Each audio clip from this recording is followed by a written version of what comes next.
see here a minute. Well, hopefully we didn't get knocked Do I off. hear him? Oh, here we go. Here we go. Do what? What's that? I thought I heard him. No. It rings like a telephone. What? Oh, I see. Let's see here. Well, there you are. Okay, let me edit and I'll tag Gareth. Tag him. Okay. Boom. I'm having a Mexican Coke with real pure cane sugar.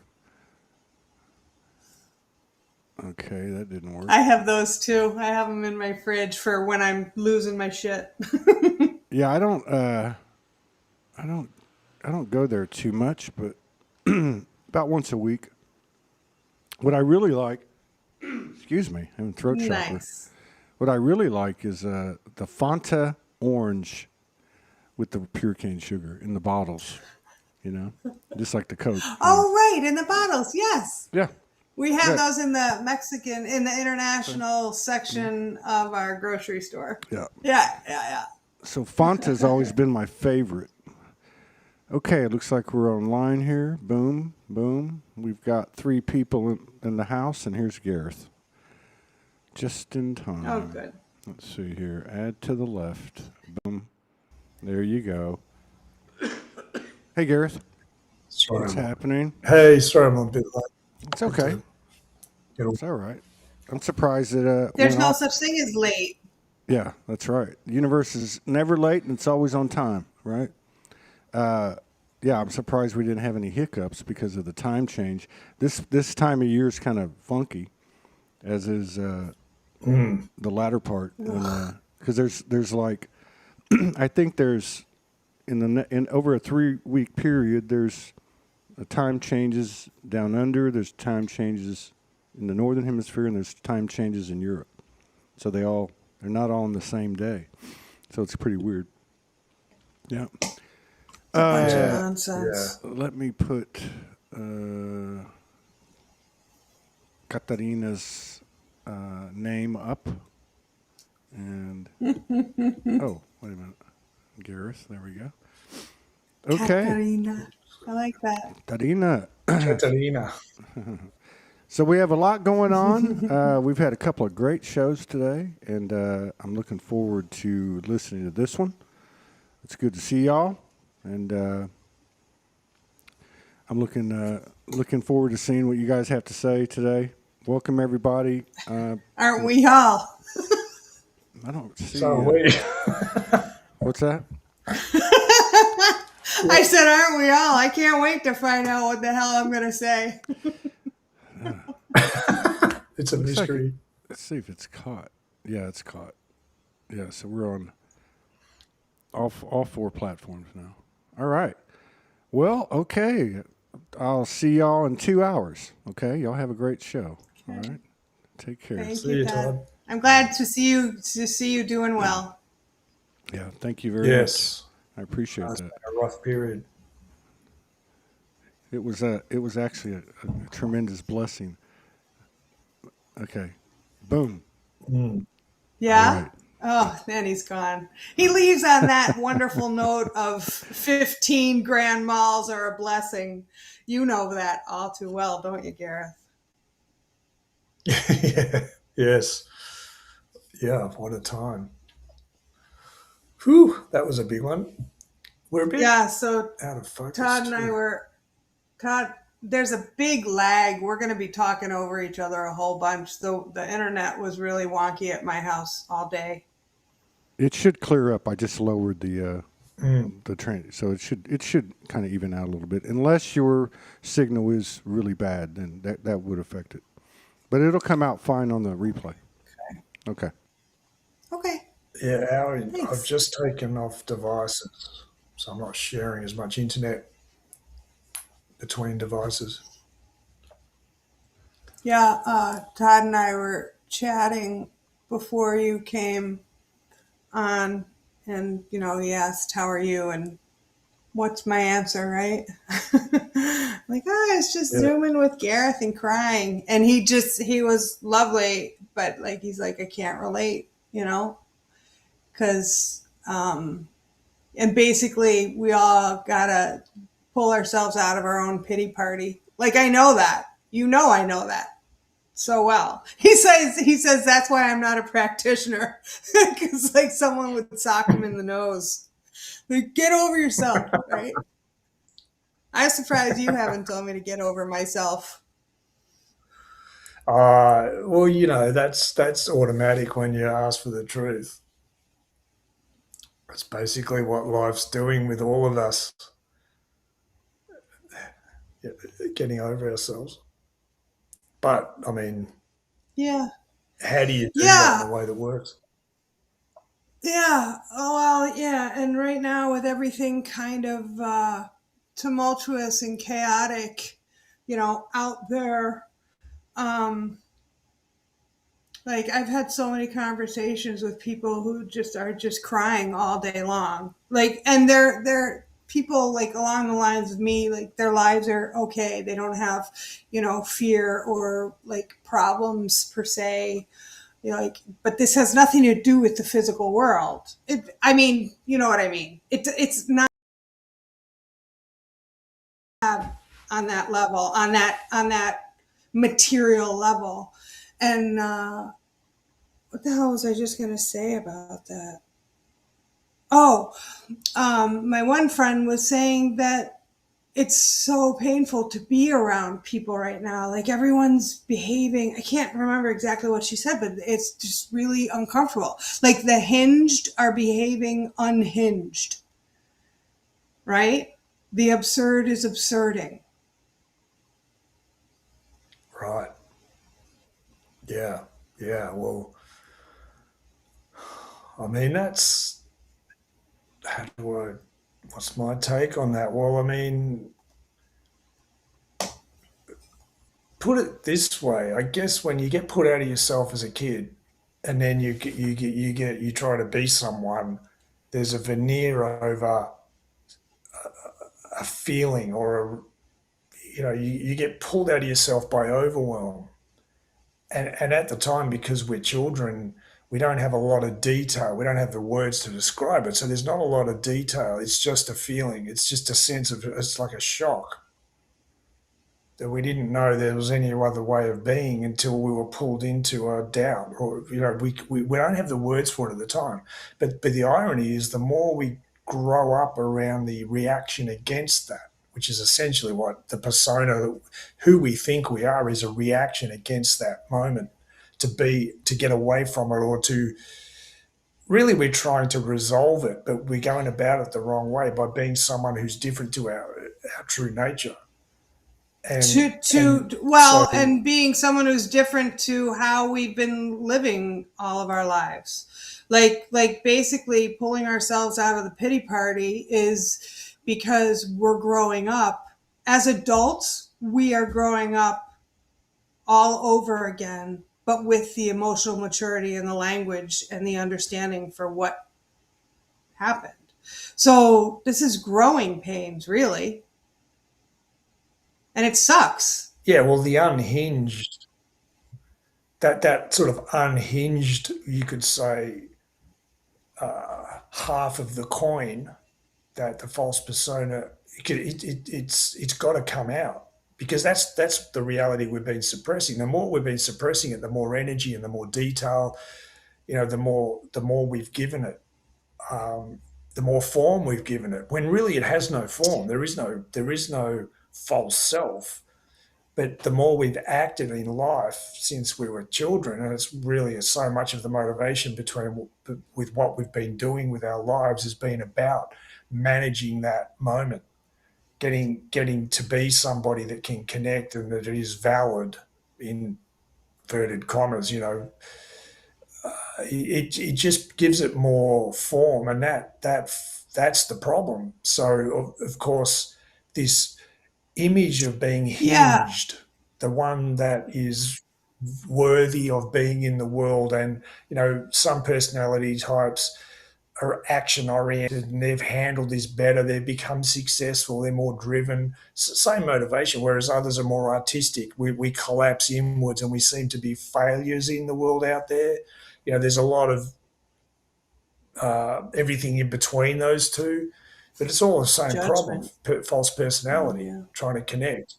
Yeah, so as this paradigm collapses, that all depends on for validity, then the price we've paid, or the unhinged side of us, is coming out. The bit we can't control.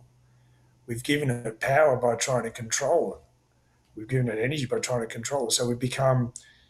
It's hard to regulate. It's like we can't control ourselves. We feel out of control. So that's going to be expressed in words and feelings and thoughts and actions, and they seem to reinforce the idea that we were a problem all along, when really that's not the case. Right, we weren't, but that reminds me of another conversation I had with a friend this week. Well, it was an email mostly, but it was basically, the whole splitting of the earth thing. They're viewing what's coming, what's happening, as like they see those who fucked this whole world up need to be punished. Like there needs to be penance for their evil. And my response to people with that, punitive mindset is we did all of this to ourselves. Not saying poor behavior should just be, allowed, permitted, welcomed. But the only reason I think anything is dark and death-like and depressing is my own shit. Like we allowed all of this to happen. Like who are we to punish anyone? And everyone is redeemable. That's the way I feel about it. Everyone is redeemable. Yes. Because they're playing a Yeah, part that and they're playing really well. well, that's right, and I mean, essentially, it doesn't work because subtly there's a need to kind of resolve ourselves by someone else taking responsibility for what they did to us, look, that's understandable. That's a stage you've got to go through, I think, personally, because we are victims of something that was perpetrated against us, and there's a reality to that in a sense, but it's not the final layer. It's just a stepping stone. So that's what we've been held in through the control narrative, is victim perpetrator. They've kept us stuck in a loop through that very phenomena. We take out the bad guys and therefore life will be all right. And it's never worked throughout 12,000 years of that strategy has never worked. It doesn't work, and it just makes us into the same thing as them. So that it just keeps on going around and around, this karmic loop. What does work is to take care of our business, and this is something that exists in the Byron Katie method of looking at your belief system. We've got our business and other people's business. We get caught up in their business by basically we're trying to say to them, you get a handle on the inversion of the ego that controls, and then I'll be happy. Then I'll feel resolved. When you get a handle on the ego that controls and how it's operated in you and caused you to act out of the false self and blah blah blah. When you get a handle on that, then my life will be okay. And until you do, in other words, Right. you're the problem for me. When really the ego Yeah. that controls is operating in all of us. So we use it as a reflection. When you understand that it's a reflection, your judgment of the other person, there is a way, even though you're not like them. And it doesn't mean that what you judge of them isn't true of them either. Mm-hmm. Absolutely. Mm-hmm. That these people have That's a done the really wrong thing. important point. Mm-hmm. Yes, but Mm-hmm.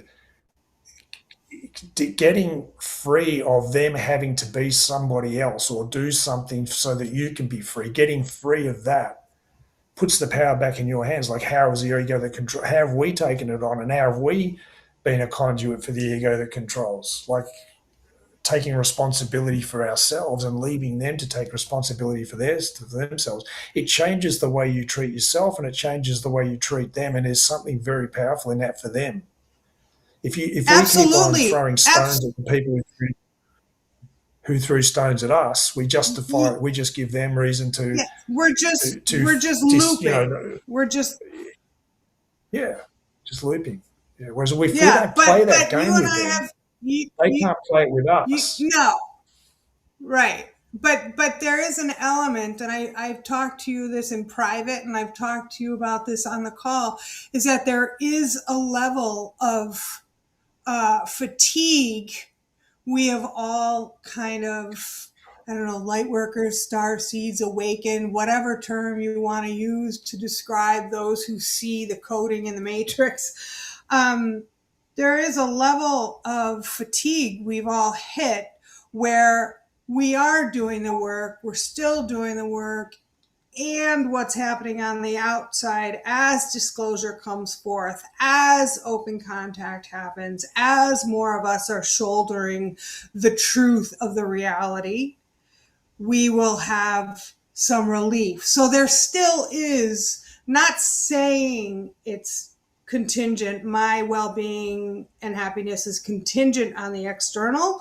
but there is a symbiotic thing right now from those who are that aware and doing the work, that as the playing field gets level, balanced, we do have palpable relief. I mean, it does kind of, in a sense, go hand in hand. The key is for it to not go hand in hand in all. But right now, everybody's battle worn. Everybody I know is over it, suicidal without even really, no fear, no attention seeking there, not, just truthfully wanting out of the game. And so it's a very real thing to know yourself, have an understanding of how it all works and how your work benefits you, and don't look at your neighbors, look at yourself and all of that, and the relief that the balancing of all of this brings to you. Like they coexist. Well, I mean, that's the irony when you disconnect from trying to resolve yourself from in the external, and you turn your attention back to yourself, and you do that through looking at your own judgments and belief systems around the external, like turning it around. That's why God put this process. We are reversing the inversion with you. We're looking at things the opposite direction to what works. So flipping it around the other way. Okay, how am I participating in this, and where does that happen? The irony is that when you do that, because everything is a reflection, the work you do internally to come back into balance and harmony with yourself is reflected in the world around you. When you stop trying to make it happen and you turn around and own your own, uh, let's say, imbalance between the truth of who you are and the inversion, the false persona, the ego that controls, versus the truth of who you are, that there is a natural state, that you have a natural state and so does the reality. It's just our belief system that gets in the way. So holding the belief system out in front of you, your own belief system out in front of you, by making the outside world a reflection of your belief system. Yes, it's true of everything around you. The world is screwed up, and a lot of people are screwed up, and they're acting from that in a really screwed up way. And there's been some terrible, disgusting, like pure evil done. Yes, that's true. However, how do we change it in a way that works? What actually does work? Well, ironically, and it's hard to do, stepping out of the way we've always related to reality, being in the gap, which means not knowing. You know what? I don't know anymore, because the people who want revenge, they think they know what's going on and what to do. And there's a lot of opinionatedness around it. And that's what's always run this thing, this karmic loop. Mm-hmm. Stepping out of that and going, you know what? I don't Mm-hmm. know. There's something I'm missing. What is it? Now you can approach your belief And, system as a yeah, reflection, and so you can judge what's going on out there. And there's an art to doing this. Yeah, there's an art to doing it. It's not. It's. This is yeah, why it's important to and engage with Sam's Satsang as the big picture context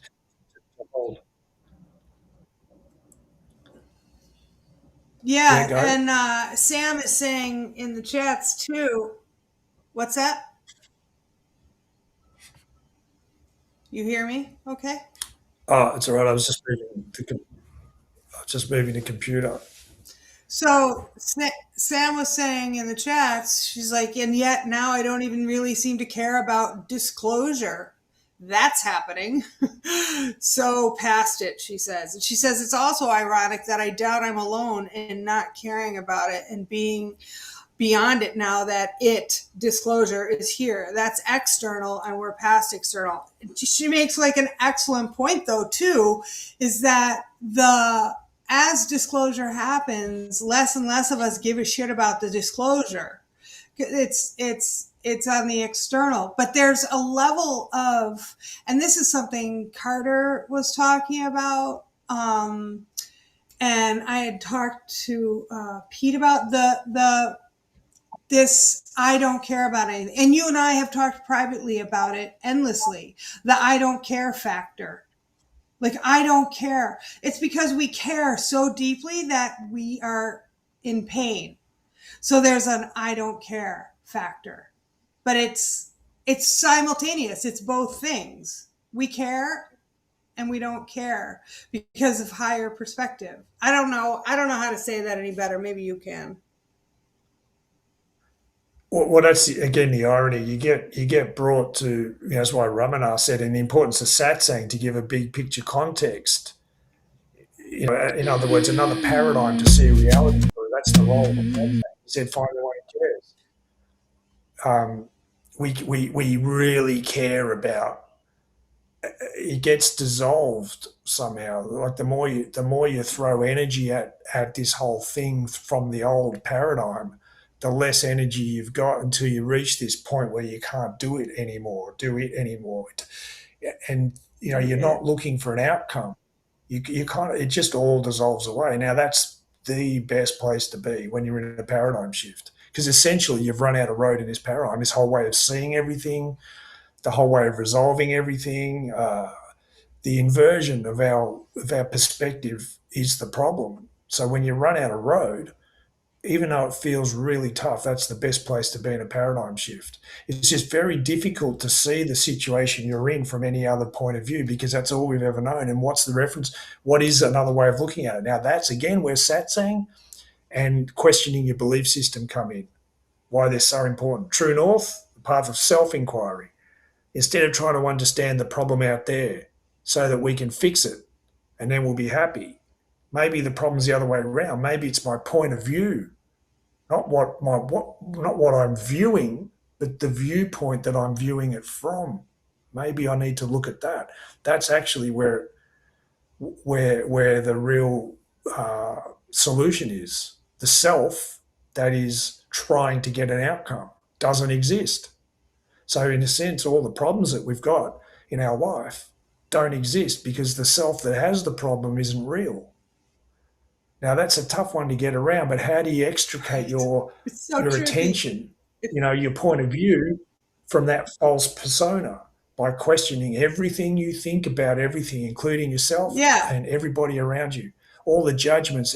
You're on the golden thread when something triggers you, when you don't want to go there, when you feel reaction, when you want to. Now, the impetus is to act from it, and it's really hard to pull the energy back and not act on it and not say it and hold the stillness of satsang. Being fully present in this moment means being still and quiet and watching, because now you've got the question, okay, what am I missing?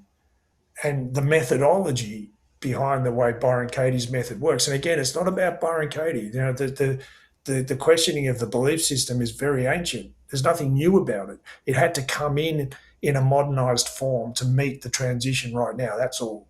And that's the role Ramana played with Satsang. Again, it's nothing unique. It's just reality, the absolute reality. How do you get back from the inversion of the ego that controls to who you really are? That's the whole Byron Katie method of questioning your judgments. So be really clear about your judgments, be really clear about your definitions of everything, and then use that methodology to turn it around and look for that other point of view, the other way of seeing it. How's it catching me? How's it pulling me out of reality into this false reality that's the real problem that I keep acting and Right. giving energy to? Because remember, the world out there requires all of us giving it energy to exist. When we Right. stop And giving it that's why it's energy and we turn crumbling our because attention, more of us are not. that's exactly how it works. It's Mhm. counterintuitive to the old paradigm, but it makes sense when you actually look at the context that Satsang gives you, the path of self-inquiry, and what Ramana, people asked him a lot of questions about how do we see all this the right way around then? Well, he answered that in a lot of different ways. So when you connect with Byron Katie, when you connect with Ramana Maharshi, and you can do this through Gangaji, who's in the same lineage, a lot of people woke up. A lot of people came back from the false persona to the truth of who they are through being, there's this saying in the master student relationship, by association, you will get what I have. So just by hanging out in that field, you kind of you go through a process Mhm. that you can't do any other way. We feel like we've got a big problem, therefore one big problem. This suffering I am in needs one big answer, and then it's fixed. It doesn't work like that because we're stuck in a minefield No, of it doesn't. beliefs that are just holding our attention. So by association, this constant willingness to hold the question while your opinions throw everything out, your opinions, the ego that controls is constantly trying to pull you back into itself because this process is ego death. So a lot of grief will come up. We're feeling the death of ourself, and the world we think we're connected to is dying, and that's grief. But whose grief That's is it? yeah. Is it ours or is it Right. this false Right. persona? Right. Like Brian Now, just by said, find the one who associating with, cares. yeah, find the one who cares, the one who cares about it all. You know, people get they people, we misunderstand that the key is to not care about anyone or anything. No, no, no, no. That's not the case. The only way to really connect with love, unconditional love of self and everything around you, that feeling of joy of life and self, the only way to get there is to not care from the ego that controls perspective. The person that's trying to be someone and get somewhere and judges the crap out of everybody else for getting it wrong. Oh, that person, we're always comparing ourselves to the people around us. This hierarchy of values, this judgmentalness that some people are getting it right and some people are getting it wrong. And we really, we become quite nasty to other people and we treat other people badly because we see them as being the problem. Therefore, we can, we justified. When someone triggers us, we justified in throwing the stone back at them. And we're justified in walking down the street and judging all the people who are asleep. And that's a big thing for people Yeah. on the Yeah. spiritual Yeah. path right now, the Janelle truther says community. something. We walk down the street Janelle and, says something. we feel this bad feeling. Yeah. Yeah. Janelle says it's easy in this group call to be like, oh, yes, be the observer. Why am I reacting this way? What is this teaching me? But when I'm at work and a customer is being a rude asshole, I am not to say to, I don't know, it broke up. To them, oh, she's basically saying like she doesn't have the freedom to say to them, find the one who cares. Or like, right. We're battle worn because there is apparently so few of us doing this work, which is changing and shifting, and we can't possibly know how few or how many are doing this work. But it is changing because more of us are doing it. Like, that's just how this whole thing works. We are one being. Like, if you don't understand that we're all one being, you don't get any of it. So but the battle worn comes in because of the dealing with those who aren't aware, who are still in that mindset that I was in for 50 years. I mean, and then to not have the awareness of what's happening on the planet and to feel the energies. But like Mariam Hamza, I'm not quite sure how to say her name, did a beautiful post the other day that there is so much light on the planet right now more than ever before, ever, ever, ever. So do not be discouraged by all the darkness that you're seeing. It's simply being illuminated by the light. And however woo-woo that sounds, it is accurate. It is accurate. All of these things we're seeing now, all of these truths that are coming up, those 3 million pages, or these wars, or the truth of him, her, them, it's always been there.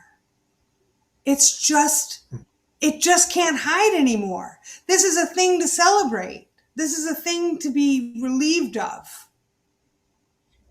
Yeah, or feel look, that's, relief for. and I mean, well, and let's look at the feet on the ground, day to day life, practical application of how to move through this transition with what Janelle just described. It's okay to be triggered. It's okay to react. It's okay to speak from it. It's okay. All of that's okay. But what you've done, the way Tom's answered the question, well, how do we relate to this process in a way that works? He said, add a fifth element. Add a fifth element. All self-aware life is 5-dimensional. What's the fifth dimension? Spirit, that which animates everything. Everything in the universe is a single frequency. That's physics. It's a single frequency sound, which transforms into white light, which transforms into colored light. So the entire physical universe comes from this one frequency. Now, that relates to you. What Janelle saw in this rude person is a reflection. It's true of them, and it's a reflection of us. How is it a reflection of us? Firstly, being willing to see it that way, and you can feel the resistance instantly. No, that's not me, that's them. There's a feeling that it's hard to go there, firstly. So there are layers to this. Like I said, you're not going to get there in one go. It's a process. It's a spiral. We've invested a lot of our life in managing this false idea that we need to be somebody, and that's created a lot of energy in the reflection coming back to us. We attract what matches the frequency of the distortion we hold. We create it by believing it. So there's a role in seeing what we attract in these moments, that in that context. If you're willing to hold that, the spirit that animates you, the spirit that animates everything, is the same spirit that animates them. And the ego that controls a product of this false inversion also operates within them. Now, that's their business. That's their business. What it's done to the spirit, the divine order within them, is for them to take responsibility for. What the inversion, the false persona, has done to the spirit to pull us out of our attention out of the truth of who we are, that's our responsibility. How do we take responsibility for ourselves? It's hard to see yourself when you're in it. It's hard to get your attention. How do you get your attention, which is at the center of this false persona, out of the false persona to look back at it objectively? Well, by looking at them. Is what you see in them true of them? How do you know what's true of them? We don't know what's true of them. We can't. We're not in their life. We just see them for a minute. We judge the shit out of them, and we think it's true of them. And we go, they should be something else, and that's it. And we just reinforce this false problem, and that's why it keeps on happening over and over and over again. The more you try to resolve it that way, the more you attract it.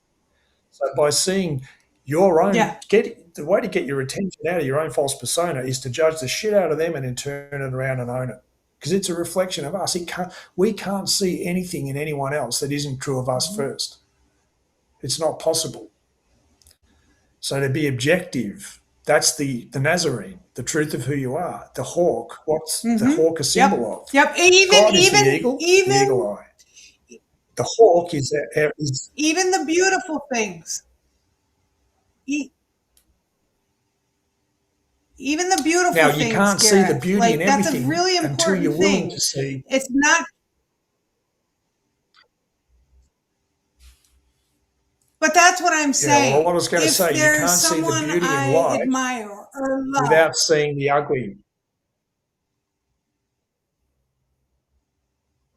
this Absolutely, delay is absolutely. making it But I hard. wasn't even making that point. The point I was making, this delay is making it really difficult. I'm really sorry. I'm apologizing to you ahead of time. So, but the point I was trying to make was that the seeing, when we see something in people that we love, it's because it exists within us. We can't see something in others that angers us or excites us that isn't within ourselves as well. I mean, that's where the mirror, but everyone's hell bent on I don't know, focusing on the negative right now, and what you resist persists, and what you think you manifest, and like all that. And I'm not arguing that point, but it exists as well, and is a hopeful, empowering thing to also say, oh, I love this person because they have what I have. Like, that's an exciting thing to see as well. You know Yeah, what I'm look, saying? that's the thing. Yeah.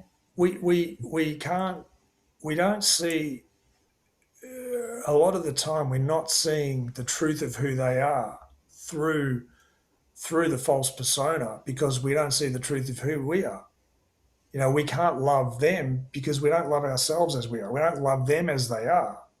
Because, you know, what's the problem facing humanity? The ego that controls lack of a belief in an absolute reality. Well, that absolute reality is all there is love. That rude person, that's not them talking, and it's not us they're talking to. Right. Once you really get that, Right. they're not. That's not them talking.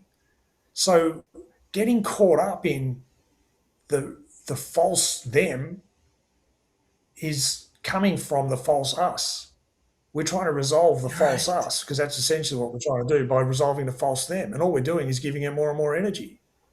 But when you step back, okay, hang on a minute, that's not them talking. They've been a victim of this same thing just like me. There's no victim perpetrator. We're all victims of the same problem. It changes your relationship to the perpetrator. Yep. This is what the ego that controls does. It destroys our ability to perceive the absolute reality that everything is love. That never goes anywhere. We just overlay this whole distortion over the top of it. Now, who's doing that in our life? We are. Who's the one that can change it? Us. How do we change it? By Us. seeing Yeah. everything around us as a reflection. That's minding your own business, is the way Byron Katie put it. Stop minding everybody else's business at the expense of minding your own business. Mind your own business. How is the inversion affecting you, and how is that making you treat yourself and treat other people? Own that. Let them own, because again, when this rude person comes into your field and you don't put that face on, and you don't show them that eyebrow up, and you don't give them that, you don't reflect back the false persona to them, when you don't reinforce that to them, you know, you look through that. You don't even see it. You look through it to their heart, like the Nazarene would have. The Nazarene looking at you wouldn't see. He looks, any enlightened person. That's what it is. They see the truth of who they are. Therefore, they can see the truth of who everyone is, and they don't engage with the false persona. They'll say nothing or just a little bit, but they'll look. The look in their eye and the expression on their face is a reflection of the love of who they are. And often the person, they can't engage with you at that level. If they can't engage with you at that level, that stays with them. Believe me, that stays with them. They'll step out of that moment. Because remember, we're all little kids. We took it and we took it Yeah. and we took it, and until we can't take it anymore, now we're giving Yeah. it back, we're giving it back, we're giving it back. No, you, it's all you. No. There's this reaction against being pulled out of ourselves and being blamed and made to feel bad Well, about ourselves, and we just took it because we didn't know what to do.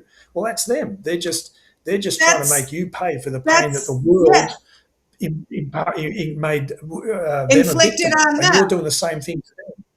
Right. Yeah, we're making them But responsible for all the pain we that's suffered in our that's life, like and they're making us responsible for all the that pain that and suffering that the world made on their life, and that's not, that doesn't that's work. like what Janelle said, that no matter how much she is the light, how much she tries to bring the light, she triggers people, you know, at her workspace. And like, that's the one thing we keep forgetting, like, because, all these years I've been grieving the relationships and everything, and like, when are they going to see me? And you know how that goes. But the thing is, what you're concerned about or how they're affecting you, you're affecting them as well. They can't unfeel your absence or your silence. They can't, and on the flip side, they can't unfeel your love. So we're all in this together, whether we're conscious of it or not. So even though Janelle is triggering those when she is trying to stand in love, stand in grounded light, those who have driven her bonkers, her light will still affect them as well. It goes both ways. That's the point I'm trying It does. to And look, yeah, and sure. I mean, look at it this way. There's a great line in Star Wars with Yoda saying, "There is no try. There is only do or not do." So who's the one trying to get and what's your motivations, your protection, and all things? And this is the ego that controls is extremely subtle, and it's very good at disguising itself as the change we want to make.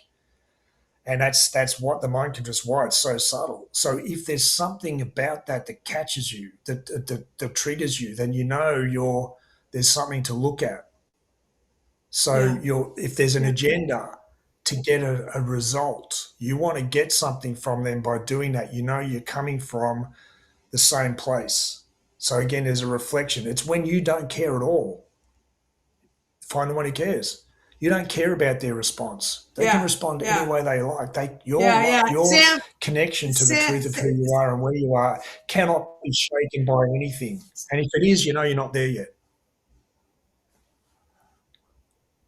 Sam says it's all the programming at its core. And she says you don't jump to the worst conclusions because we've been taught to protect ourselves by doing so. That's a big one to break. And then Wanda shared a story about her building manager keeps creating people that condemn her and argue with her. The building manager doesn't want to see how she thinks all the tenants are assholes, so they are showing up exactly as she is programming them to be without realizing it. And then Teresa says, "What about a narcissist at the core with no spark?" Gareth. Well, again, the judgment. There's if you get a handle on the Byron Katie method, the 4 questions and the turnaround, like this narcissist, there's a way to kind of get it. You're not a narcissist. Like you can be in an abusive relationship with a psychopath when you're not a psychopath. So of course, it's not what the Byron Katie method does. It's not what these questions are about. It's like you're not saying, "Oh, I'm a psychopath." That's not what it's about. There's getting underneath it. Like, what does it say about them? There's a way to use these questions to get into a deeper layer, and then use the turnaround to see a new point of view. Because remember, our point of view is the problem. How are we seeing all of this? Our relationship to the situation is all about how we see it. We let it in at a certain level because of the way we see it. So the turnaround is all about playing around with different points of view. And there'll be one that goes ding, just like the reaction. Just the reason that we get triggered and we have these repeating patterns of things is because there's a distortion within our own sense of reality of who we are. So that trigger connects with that feeling. Now, just in the same way, the point of view that undoes that trigger, we feel it. So we'll play around with different ways of turning it around until we find the one that goes ding. And you'll be really surprised. It disempowers, because remember, the core of Satsang, you can't let it go. All you can do is be willing to see it and it will let you go. So these problems we've been trying to get them out of our way by letting them go, an act of will. It doesn't work that way. When you're willing to go, okay, there's something about this pattern, these relationships, this situation that I'm not seeing clearly. What is it? in a sense, a part of you, even though there's still a part of you that's reacting and getting caught up in it. Now there's this added fifth element. There's this truth of who you are, the hawk, the ego in service to self. There's this question, well, what am I missing? Now, without having a technique to take that to the next step, of course, you're going to get lost. But that's exactly what Satsang and the Byron Katie method are about. That's exactly what the 4 pillars of the transition were designed to do, to give you a methodology, a practical day-to-day methodology to deal with this stuff, like that works, that you're not getting on a YouTube clip after just coming home from work, being triggered by the terribly rude people, feeling like absolute crap, and you're getting on a YouTube video so that you can get told that the violet ray of the hope of the star of bloody whatever is now entering our field and the color in the spectrum has just changed to, like, what does that do for you, really? What does it do for you? Mm-hmm. How does it help? If you're just using it as a way to feel better, then you go back out into life and the same situation happens.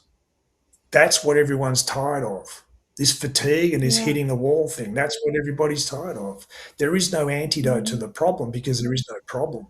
If you're still caught up in this, you're doing the same thing by reinforcing the idea that there's a problem. Yeah. It all does that. Now, there is Todd, another way, which is to question the perspective. Todd chimed in. Todd chimed in, who is making the judgment? That is the point. Yeah. And is it true? Yeah. And then how can we know it's yeah, true? Right. Well, that's the question I ask all day long. It's a question I ask all day long. My thoughts, the way something I perceive, I'm like, is it true? All day long. Is it true? Is it true? There are a couple of questions in the chat, not necessarily related, but I might as well ask them, right? Yeah. It's all related somehow. It's all related somehow. Yeah, good point, Gareth. Sharon says, hey, beautiful people, when you pass, is the matrix, and then in parentheses, white light, the tunnel, broken down naturally with the transition to 5D? What about previous souls passing, say, last century? Yeah. Like, is the white light a trap? Well, does it dissolve into the 5D? Can we even know? Like, what's your perception or your understanding from everything you've received and been told? Well, the matrix is the same thing as the ego that controls. In fact, it's an extension of it. This false reality we live in is a reflection of the false self that we all operate from. So seeing through it, the human race seeing through it. So first we've got to see what we created, the darkness that we've, it's like the turning around and facing the darkness within us, that this judgment we've had of ourselves of what a bad person we are. And how wrong we've been, and there's a real desire not to go there, and it's the reflection out there, like the darkness that we've allowed to exist, pedophilia networks and the power structures that have been allowed to grow up within this unwillingness to really see what's under the surface of everything. They're one and the same. So by the general public being forced to see what the reality behind the power structures, the corporate system, how politics works, how the mainstream media controls our perception of reality, et cetera, et cetera, et cetera. They have to see that. So many are caught up in the politics right now. Yeah, and there's a role for that. It's all. I know. It goes in stages. I get people messaging me. I get people messaging me some headlines or some, current thing that happened and saying, Katie, are we worried? Should we be worried? Are you worried? I'm like, no, not about any of it. Be worried. I mean, it's like diamond heart. What's that? Be worried. This is, again, satsang. Like, get a handle on. Like, go and look up videos, go and see questions like Ramana answering these questions. Go and look at videos of Gangaji speaking to people about it. Gangaji's in the same lineage. When you're listening to Gangaji, you're listening to Ramana. The core of Yeah. satsang. But I'm saying I don't worry. Meet the feeling. Meet the feeling. In other words, let it be there. Because, oh my God, I'm worried. Should we be worried? It's like you want to do something with the feeling. You want to do something because you don't want to feel it. But meeting the feeling means let the feeling be there. What is it really? You can't actually, by meeting, it's like meeting someone, meeting another person, meeting the other person, not your projection of them. But you've got to be willing to see that there's someone else behind the projection you're holding of them. You've got an opinion of them. Let's say someone triggers you, and you don't want to go anywhere near that. Let's say someone's really racist, and there's a black person on a plane with them, and then the plane crashes, and they're stuck on an island together for a decade before they get found, and they end up being brothers because they see the reality of each other. Because they have to. They're forced to get past their reflexive judgment, which is what's happening to us anything, right now. which is what's happening to us with reality on every level. So meet the feeling and let the story be there. The racist person has his whole story about the black guy. The black guy has his whole story about the racist person, and neither of those stories have anything to do with each other. They've both been small children that have been put through a process that pulled them out of themselves. And they've had to deal with that somehow. Everyone's a good person doing the best they can with what they've got. And we've all been tortured in some way and traumatized in some way. And we've all had to deal with that. And we're all little kids running around in a playground trying to deal with it. And growing up, it's not easy. But growing up means owning your own role in creating your reality. And dealing with it, which means meeting the pain and meeting the anger and meeting the feeling and meeting the story. So there's a role for that. Like, be worried. It looks like with the fourth beast rising from the sea, the corporate system taking over the entire planet, the pedophilia networks, what's going on in the Middle East, what's going on in Britain, what's going on in Europe, what the whole media is trying to make us all feel and fear with Russia, with it, all of it. It looks scary. It looks like they're winning at times. Be worried and then question it. That's the bit that no one's ever done. Question it, because it forces you to be in the feeling. What if I'm not?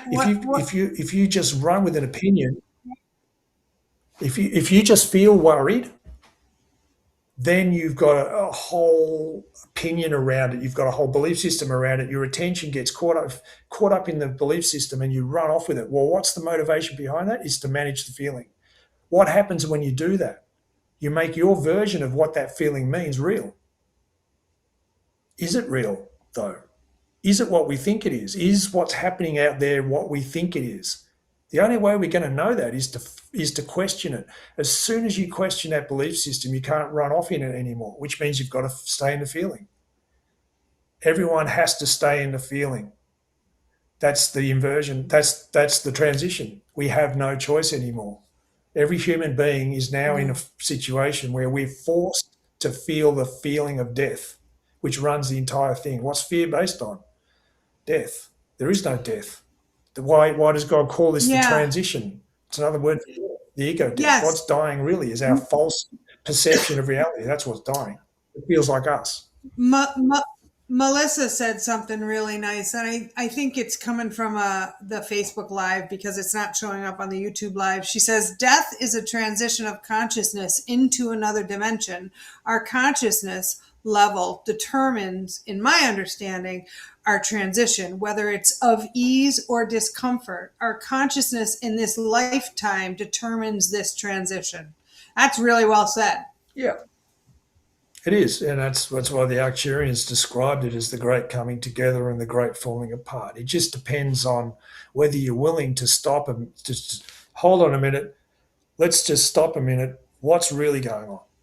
Or you want to run off into the external and blame everybody because it's getting more serious, it's getting more intense. The Epstein files, the anger that's coming out. That's what's been running the inversion the whole time. Again, we get angry. What happened? What was the rise of fascism in Germany based on? It was all based on the anger of the way the German population was treated by the Allies after World War One. Why was that done? Deliberately by those of the interference, problem, reaction, solution. They created World War One. They created this scenario They used the reactionaryism of the British people, the European people. That was all done for a controlled psyop by the people at the top. They pointed that reaction at the perpetrator, victim perpetrator.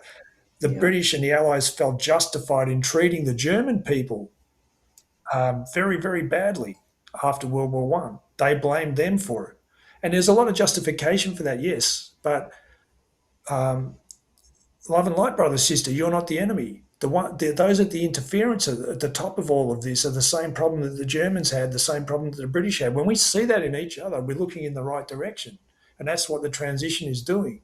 So the rise of fascism was a reaction itself, which Hitler was used to constellate around fascism.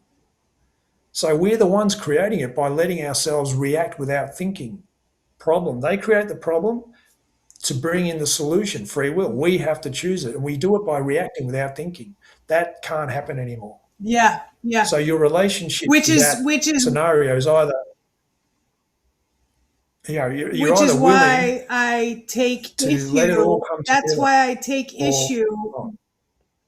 That's why I take issue with people being so punitive and wanting to see people hang and like calling for the guillotines and like all this. Like there's a big higher perspective. You're just not, and not that I think, whatever ill behavior should, like, let's keep fucking up kids. Let's keep, going to war in every other country in the Middle East. I'm not saying that, but the need for penance and retribution, it's misguided. Yeah, and that's the problem with anger. It's intense, and it's looking for a place to resolve itself. So when someone comes in to that person's field with that higher perspective, they get, I mean, you get a lot of anger, like, because it sounds like you're saying, um, let him get away with it, Right. when that's not actually what happens. Yes, it does There's sound like there's it. there's my business, there's our business, there's their business, and there's God's business. Accountability, the universe is one being. And if you, as a free will entity, have acted in opposition to that, you will be held accountable. Because that you can't transition Yes. back to unity with the universe without seeing and actually directly experiencing the inversion that you created. That's the whole. Those are the interference have kept the human race in a holding pattern using karma, which isn't natural. You shouldn't have to keep coming back Right. lifetime after lifetime to resolve the bad stuff you did. That's not natural. You just come into one life in a plane of existence, and you experience coming back into unity through that physical illusion of separation in that particular type, and then you go into another one. So they've used this reactionaryism to keep us in a holding pattern. But those of the interference are going to be held accountable for that. That's the transition. When we step back Yeah. from the outcome Yeah. and we take responsibility for ourselves, we simply accelerate that. And that's why Tom said we would not like to be in their shoes. The sacred masculine the sacred masculine coming back in divine right order with the divine feminine. That's the natural state of the universe. Now, that's what the human race is doing. Essentially, our belief system is being forced back into a form that matches reality, because reality is showing itself. So the first thing we see is the reality we were afraid to see. But through resolving ourselves with that reality, that it's not what we think it is, we see the reality behind it, that it's all love. Anything that isn't of that, what those of the interference are going to experience, remember, it's all a reflection. Well, what are they going to experience? Yep. That's why he said we would not like to be in their Yeah. shoes.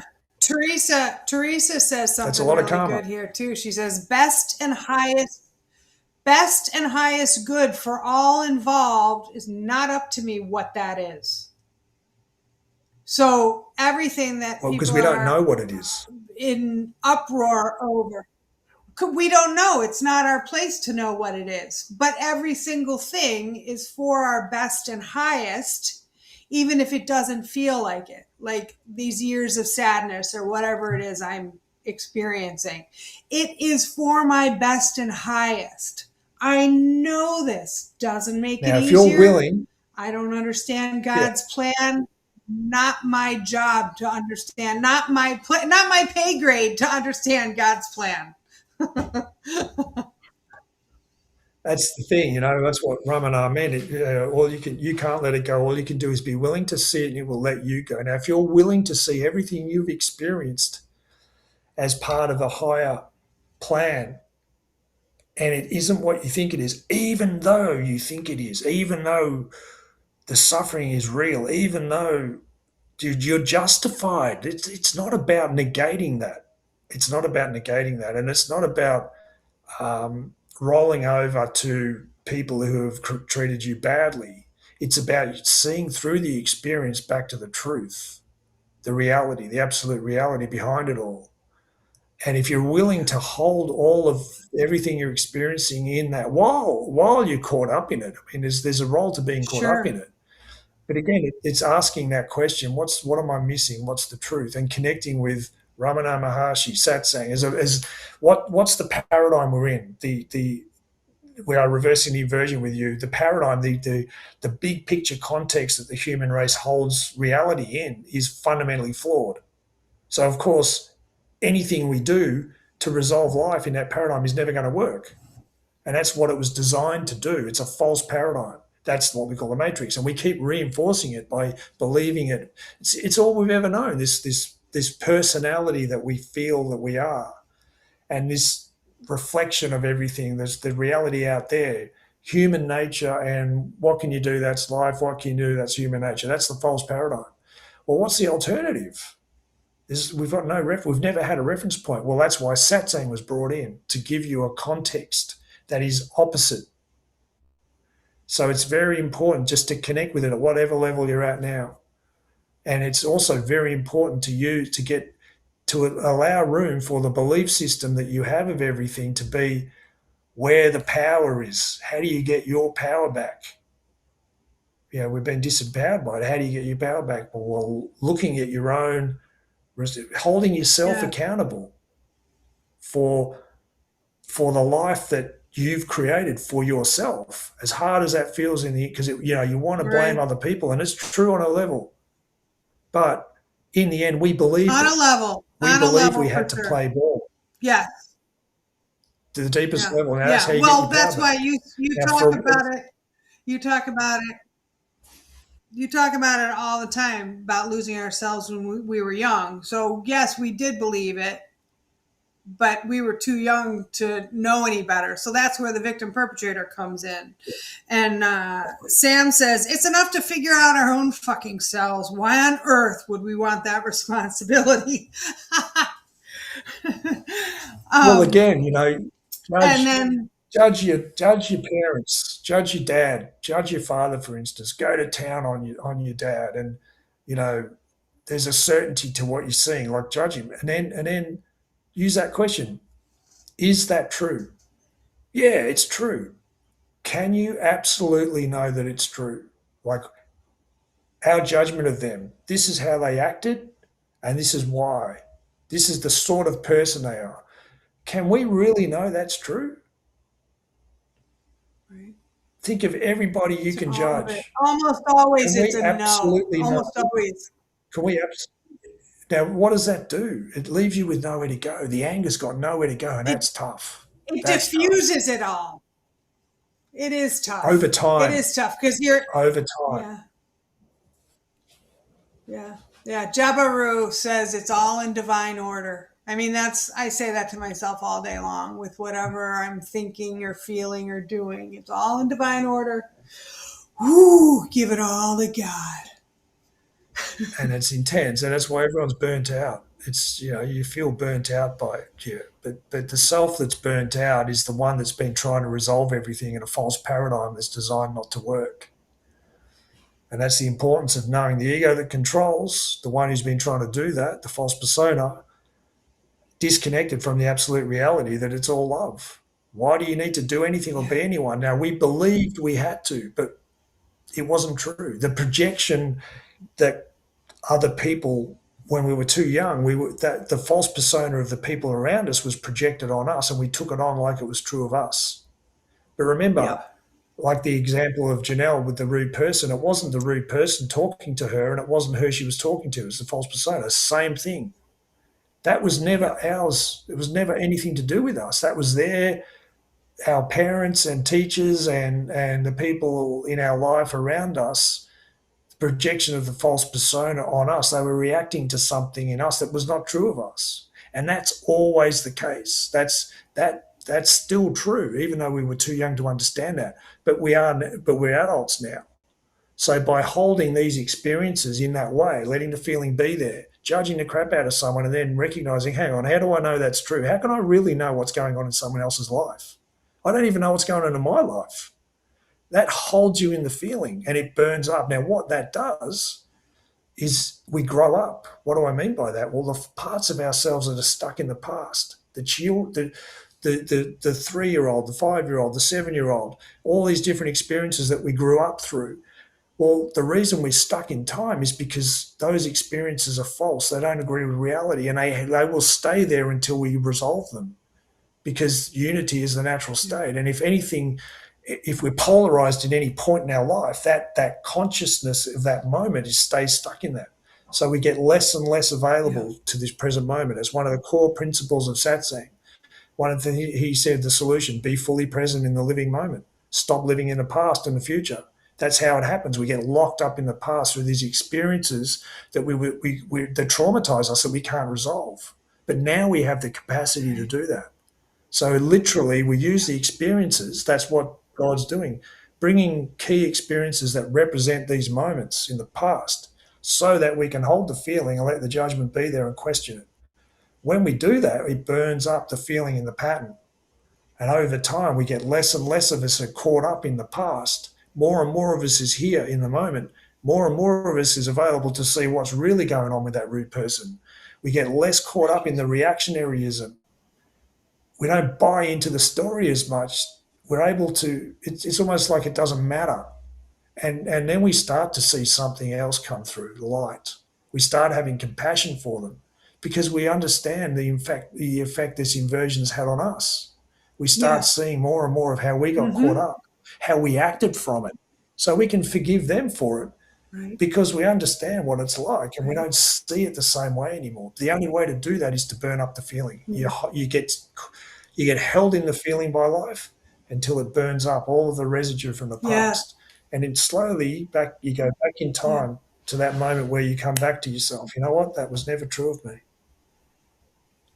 But you've got to experience it directly. You can't dial it in or phone it in or spiritualize You it have or watch a to. YouTube You video and get an can't. answer.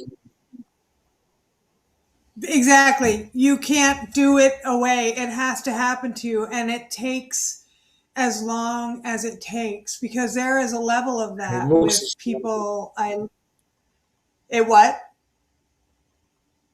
it takes as long as it takes. It looks the way it looks, and it's not an act of will. You can't do it. No. You And can't do waking up. You get undone by it. you can't do it, but there is a level of, like lots of friends have been fine, just disappeared. But the ones who have acted out or been triggered or fought or been cruel or cold or, abandoned, whatever, it's all of a sudden there's this, instead of anger, it's kind of like, oh, I'm so sorry. You feel the way you do to behave the way you are. I mean, I'm not saying this to them. I'm saying this in my own self with the people in my life or no longer in my life. It becomes all about compassion. They don't know what they don't know. Yes, And it's a that's sad right. But place to be. again, you can't overlay that compassion over the top of your anger at what you've been put through. What you can do, though, is allow room for that to be the truth while you feel and act from the way, the anger that you feel has to be allowed. There's a voice. There's there's a spirit to the issue that's subconscious. Those subconscious voices have to be allowed to speak and come up and be seen. Yeah. But again, having a context, Otherwise, you're just big picture suppressing. context. Well, that's it. I mean, you're having a big picture context that's new, that's different, that doesn't just allow yourself to react. It's not just the reaction. You've got to let the feeling be there and let the story be there and also question it again, because it's the question, what's the truth? Remember the foundation of those of the interference know that victims become perpetrators. So the foundation of that is to create this false idea we grow up with that the fundamental nature of polarity is conflict. So if something opposes you, it's in conflict to you. And the only way to resolve the conflict is to remove what opposes you. But that doesn't work. That doesn't work because that's the false paradigm. No. The real paradigm, the true nature of reality is that everything is unified. So the way to experience unity is to have polarity resolving back into unity. So what opposes you is it's the opposite point of view that allows you to see the truth, which is in the middle from both points of view, from both sides. You need the intellect, the masculine principle, and you need the divine feminine, the feeling tone. You need them both to be there. Science needs spirituality to understand all the questions it asks. There's lots of versions of this polarity. So that's the whole principle behind this question of story. As soon as you're in polarized reactionaryism of conflict with something, you know you're in the false paradigm. The real truth is that there's a point of view in what you're looking at that opposes you that is the key to you seeing the truth within your own life. And if you allow room for it to exist, it can talk to you. There's a spirit to it. So your reactionaryism needs to be there. Again, there's a methodology Yep. to Yep. using the belief system to describe the balance point. So use the judgment and then turn Yep. it Yep. around, gives you a key.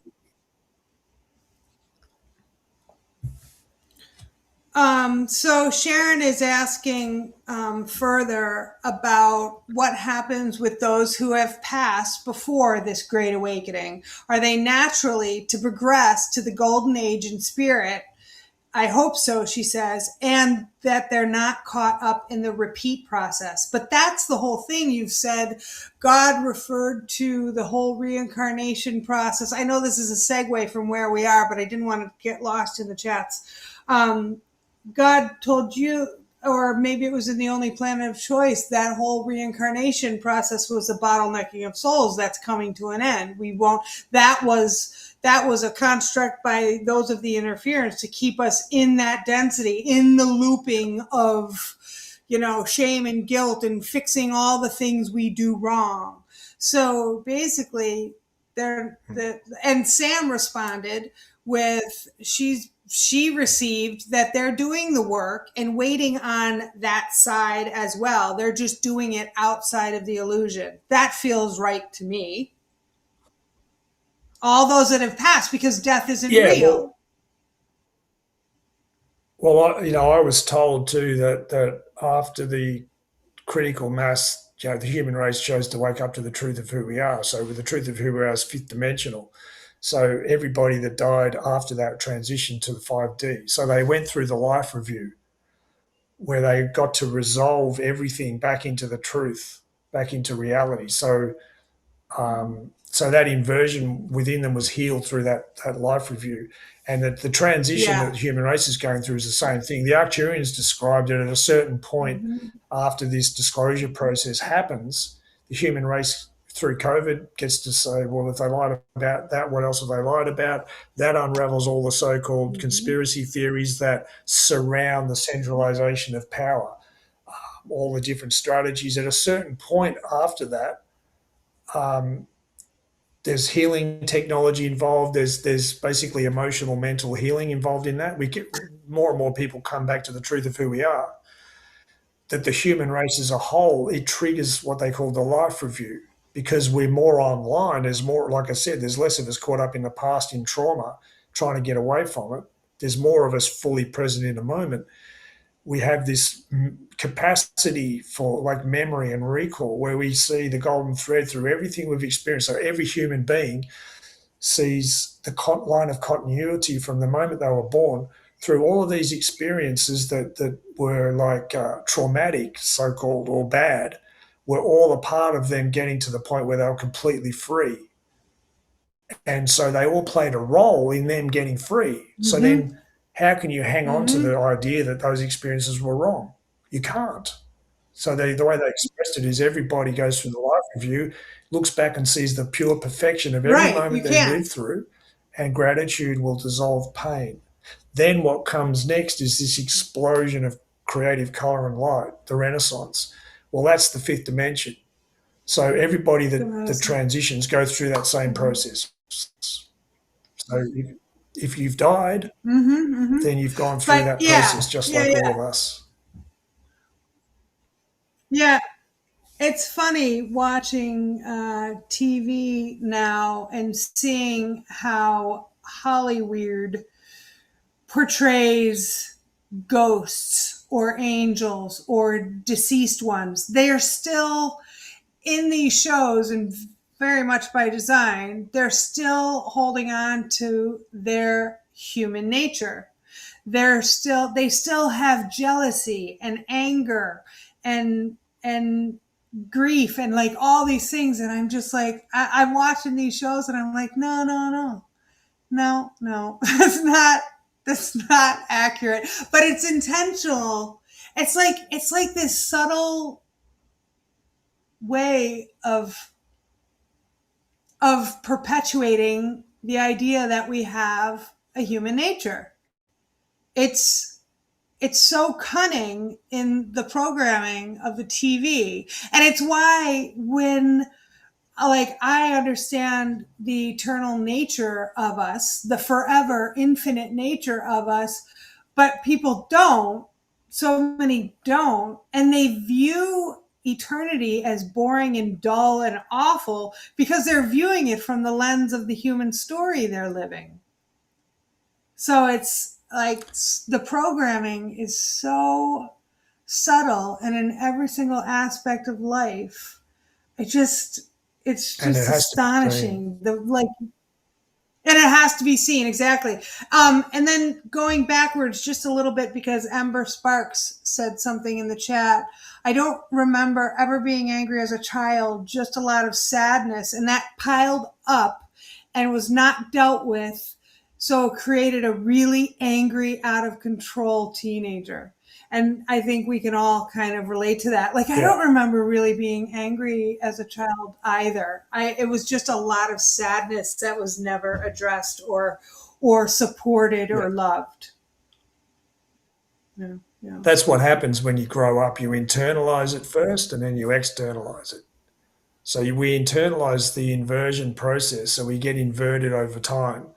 And so it's an internal process because we don't, you know, yeah. So you internalize it, the pain of separation, and then it gets expressed. So you externalize it; it gets expressed as anger.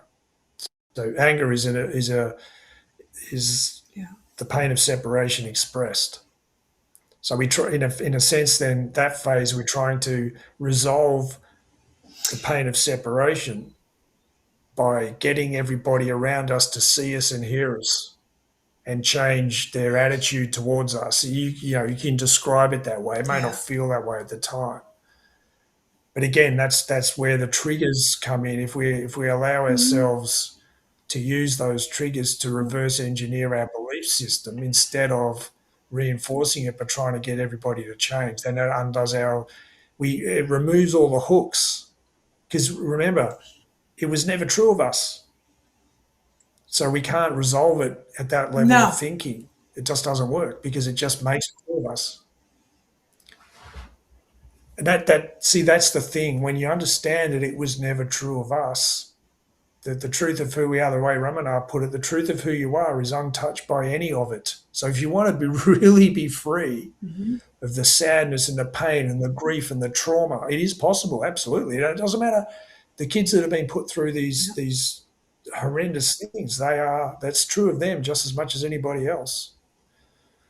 Mm-hmm. The truth of who they are is untouched by any of it.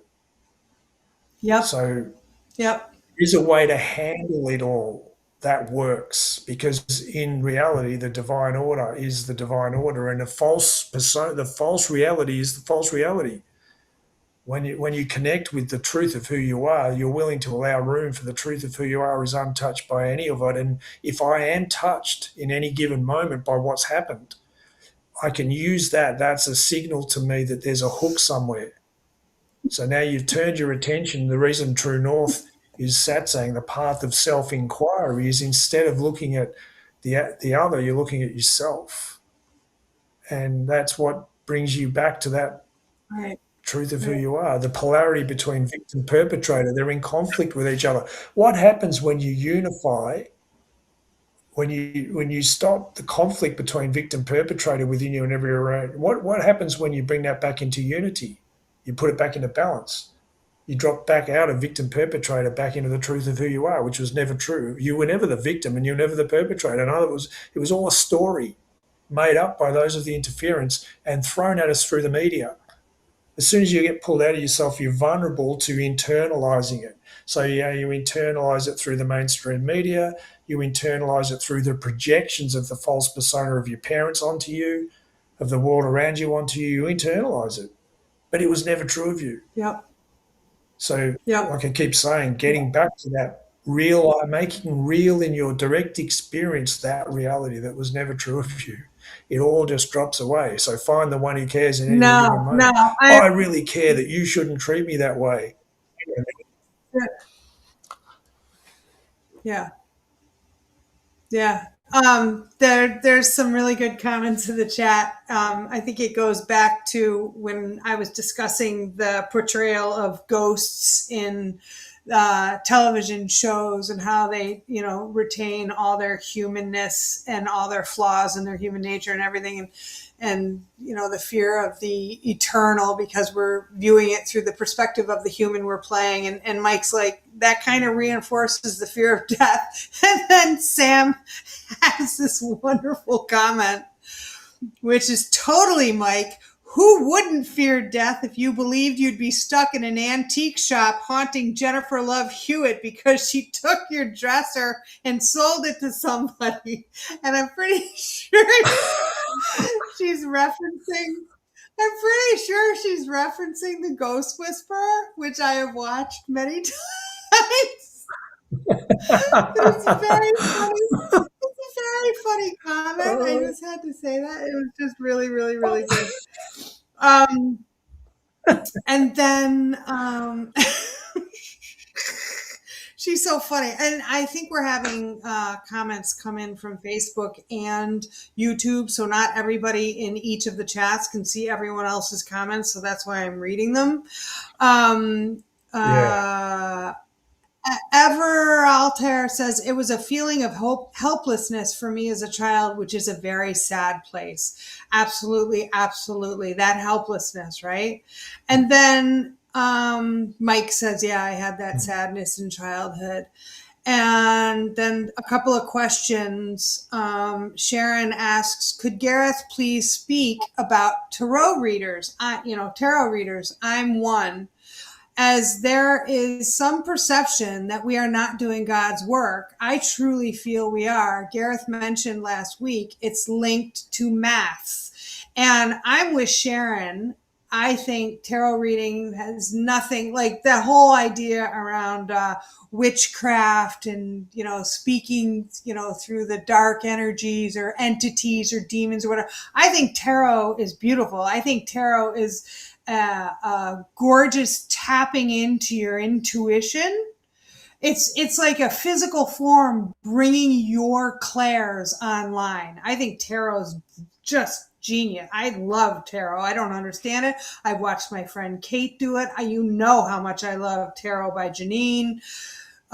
Sharon, that's fantastic. But what are your thoughts on tarot readers? I think it's probably similar to mine. Yeah, that's what I was told. That God said mathematics is the language of the universe, and there's a masculine and feminine expression of mathematics. So the masculine is obviously mathematics.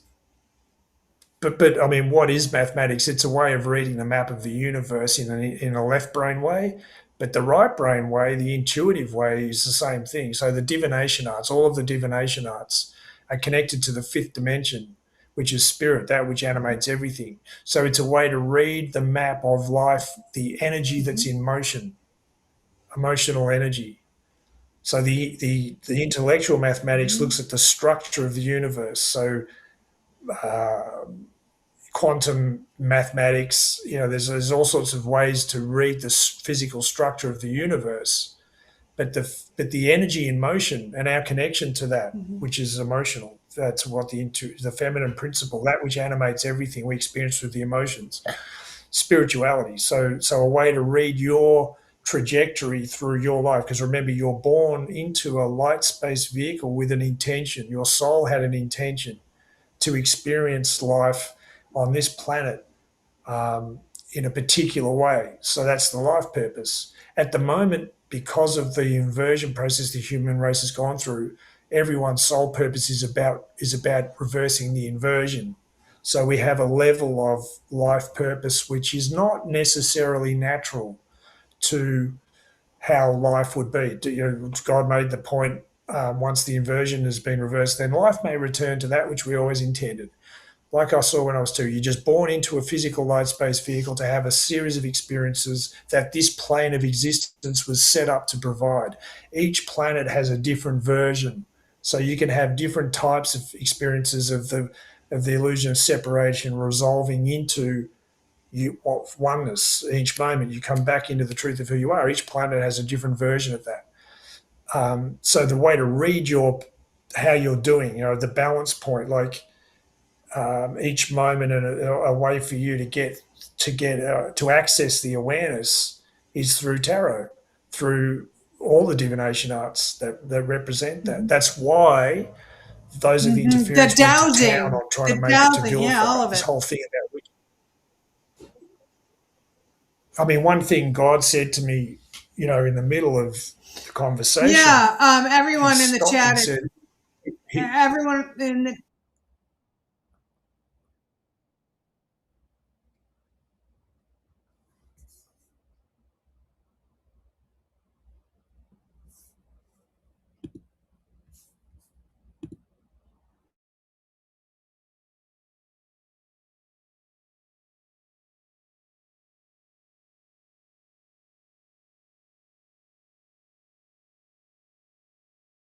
Hey, all right, everybody, just hang on a second. I don't know what happened.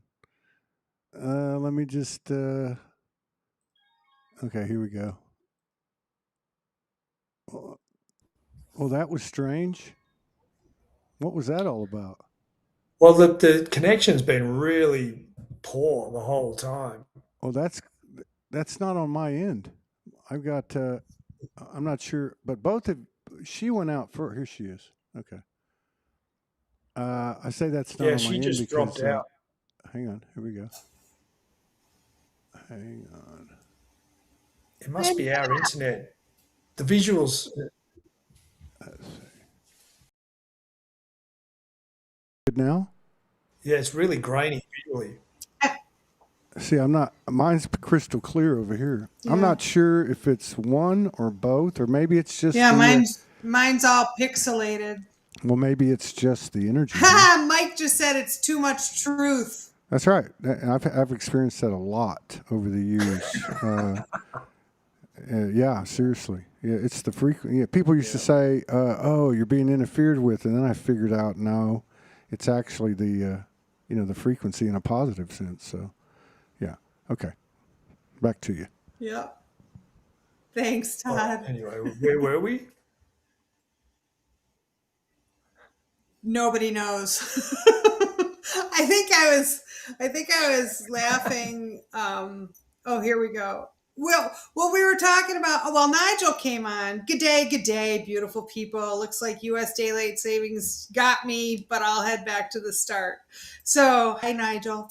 And then Everal Altair says astrology is the same to me. Tarot has been a part of my path from early on. Both have proven to be supportive. So I just think all of these arts are tools. There was a lot of chat a lot of comments in the chat from Sam and Teresa about these being tools, and Sam saying tools are nothing without the energy we give it, and tarot is beautiful. They shut down the witches, aka wise women, by calling the tools evil. So there's a lot of like resonance with everybody that everybody loves tarot. And Nathan loves tarot by Janine. Roseanne loves tarot. Everybody loves tarot. Yay, tarot! Yeah, I mean, it's the feminine aspect of how to read the flow of life. How to move through the flow of life. Astrology, tarot, um, numerology, you name it. Like I was about to say, at one point in the first conversation I had with Tom, he said, kneel in front of us. And when I did, he picked up a pair of divining rods that were on a table next to the channel. And they swung in and touched my temples at the same time. And the people around the 9 group that I was with for that 3.5 months, they used divining rods, a lot of stuff. Yeah, and those are the interference Yeah. users. They don't want us using it because of the power of it. Yeah. Yeah. Well, there's a phrase or an understanding or a theory that I completely believe, that billionaires don't start their day without consulting their astrologers. Like all of this is written in the stars, so to speak. All of this is math. But, I know what I wanted to bring up. You were talking about the different planets. And that brought me to a question of Kirsty's, which was, about,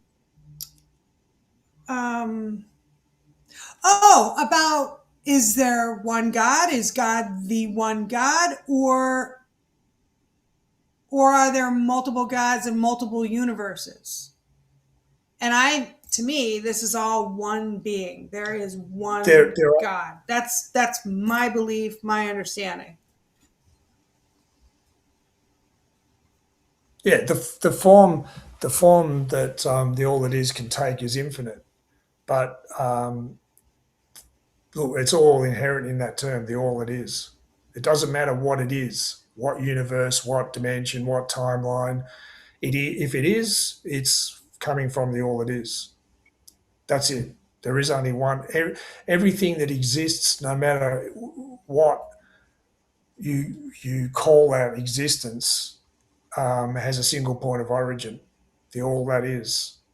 0 point is beyond time and space. So everything that comes from everything that exists comes from 0 point. Us, every single universe. He did say that totality of understanding is beyond your comprehension. We don't have the capacity to hold it all, but there is only one source to everything that exists, no matter what you look at it as, no matter what perspective you look at it from. Yeah, there is only one God. There's one energy. I've always been grateful for that quote. Of You told me that over 3 years ago. Your totality of comprehension, totality of understanding is beyond. Close the door. Is beyond your drops all signal. comprehension. I have a lock which I've magnetized onto the door, Do you so hear it that? looks like it's locked. Do you hear that even when audio? it's not. And then when I actually do want to lock it, Yep. I can just use this. This is Yeah, it's gone. a wild night. This is a wild night. Oh yeah. So, no, I've always, I rest easy with that quote. Like, okay, this is beyond my ability to comprehend, give it over to God. It is not, like I said earlier in the show, it's above my pay grade. So you just rest easy. I mean, that's another beautiful thing about the things that I believe since the awakening is that, I'm okay being wrong. Are you? I'm perfectly fine being wrong with any of it. Are you? Oh yeah, and look at the statement. Totality of understanding is beyond your comprehension. It puts you back in where you are right now. and that's how you live through. That's how you move through life, and that's what souls do. We come to more and more unity with the all that is by flowing with the moment as it is. So the understanding that we're looking for from fear, a lot of the motivation to try to understand the big picture comes from fear of being vulnerable, like that feeling we had as kids, that we weren't, like, what did someone say? The feeling of being powerless, and the whole victim thing, that you feel like as a kid you're vulnerable and you're I can't remember the word they use now. Powerless, basically. There's a need to kind of understand everything that comes from that. Oh, But it's not helplessness. possible. The You can't helplessness. understand everything. Helplessness. That's the one, helpless. You feel helpless in the face of this force we call life. But that perspective is driven by self-doubt and fear of the unknown, is a consequence of it. And that puts you at odds with the flow of life straight away. And that's, again, tarot and astrology can really help you come back to, how do I deal with my own problem? Because within, for instance, your birth chart is something called the North and South Node.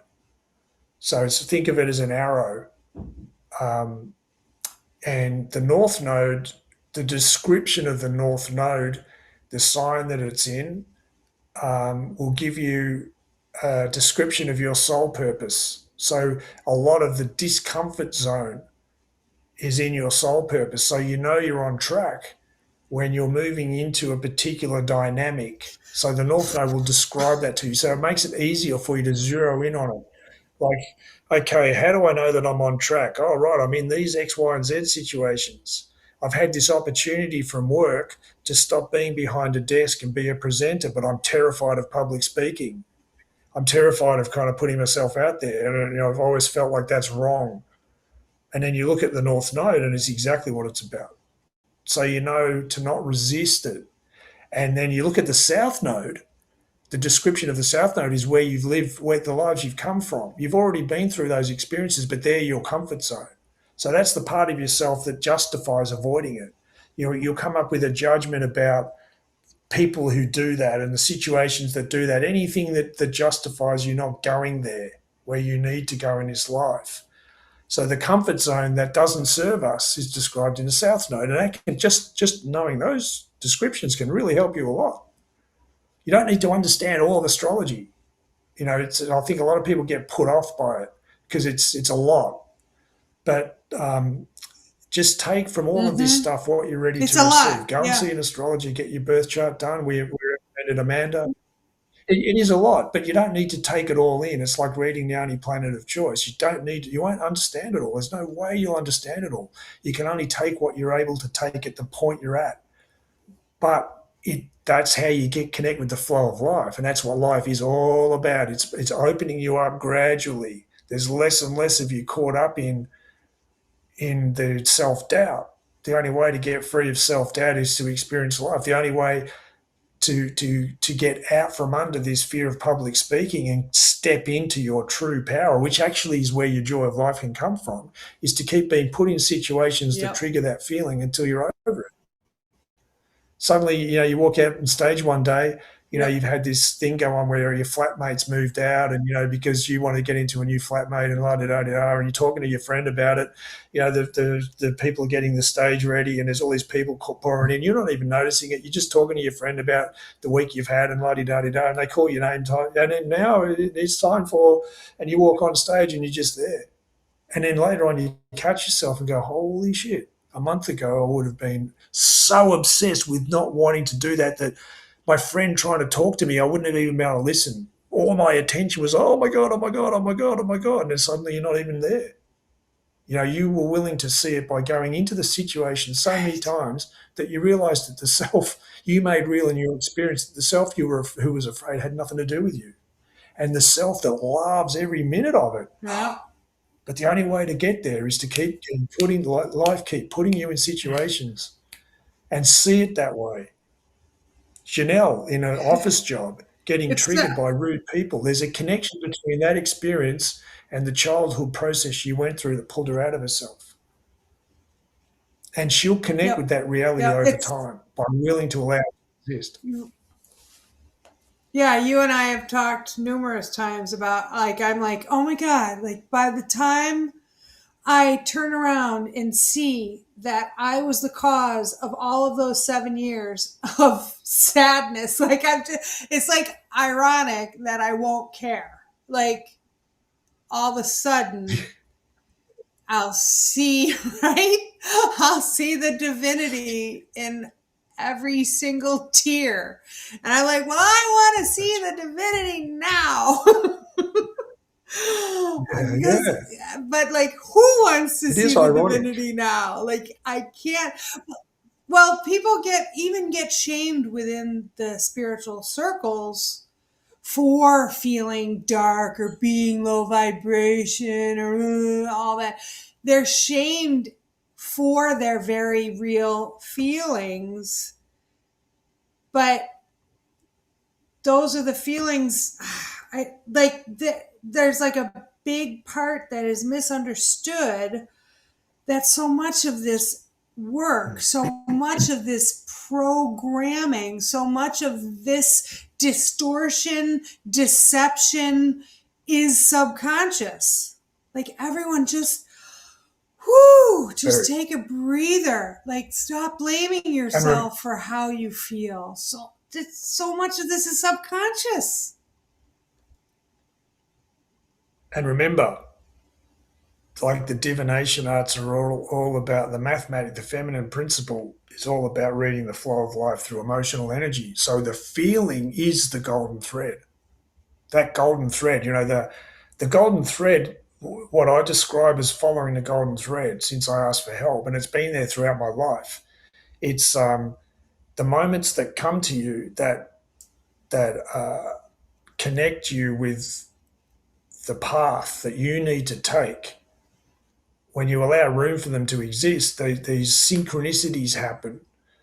There's like it just you need to take a step in this direction. It gets more and more clear to you. But what the golden thread really represents is you being reverse engineered, going back through time. So it feels like you're moving this way, and that's true in a sense. You're moving forward in time. But the reason those experiences are being brought to you in precisely the right way, and the way you start engaging with the golden thread is to allow room for it to exist, even though you can't feel it. You're going to phone it in. You're not going to feel it. You're not going to feel the dramatic, oh my God, this is the golden thread. You just got to allow room that the experience you're in right now has that within it, because that's why it's happening. Yep. The way Ramana put it, Yep. when you that's argue with why what it's is, you happening. suffer. Yep. There's something about what it is the help about you that. asked for. And the reason it's the help you ask for is because it's reverse engineering your belief system back to the point where you are the Left truth yourself. of who you are, never went anywhere. Yeah, that truth is always present, but you can't be stuck in the past. There's too much stuck in the past. So that's what this process playing out in everyone's life right now is exactly. It's perfect. It's all perfect, even though it feels the exact opposite. That's the whole principle of Satsang. Allow room for it to be the help you ask for. You just can't see why yet, but you will. Yeah, but you will. And I just have to have patience for that. Yeah, the divination arts are all about helping you do that. The divination arts will help you do that. I was just going to say. So tarot reading, when you feel like you need help.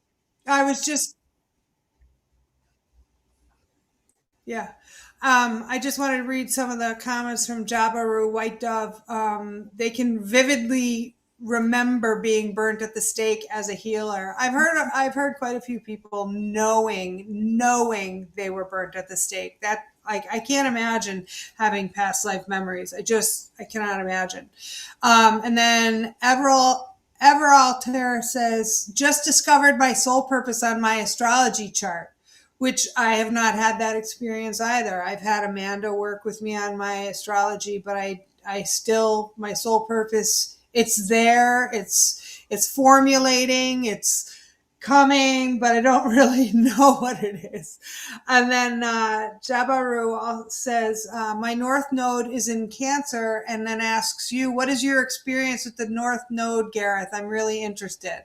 And they also say, Katie, no way do I feel shameful sitting in my shadow. Scorpios are so comfortable to go sit there. Well, I'm not a Scorpio, but I have been sitting in my shadow for many years. And I can't say I'm comfortable, but I've stuck with it. Haven't I, Gareth? I have stuck right with it. Yes. Yeah. Right. But Well, the anyway, North Node in what is your your chart, experience Katie. with the North Node? Yeah. Okay. Go on. Go on.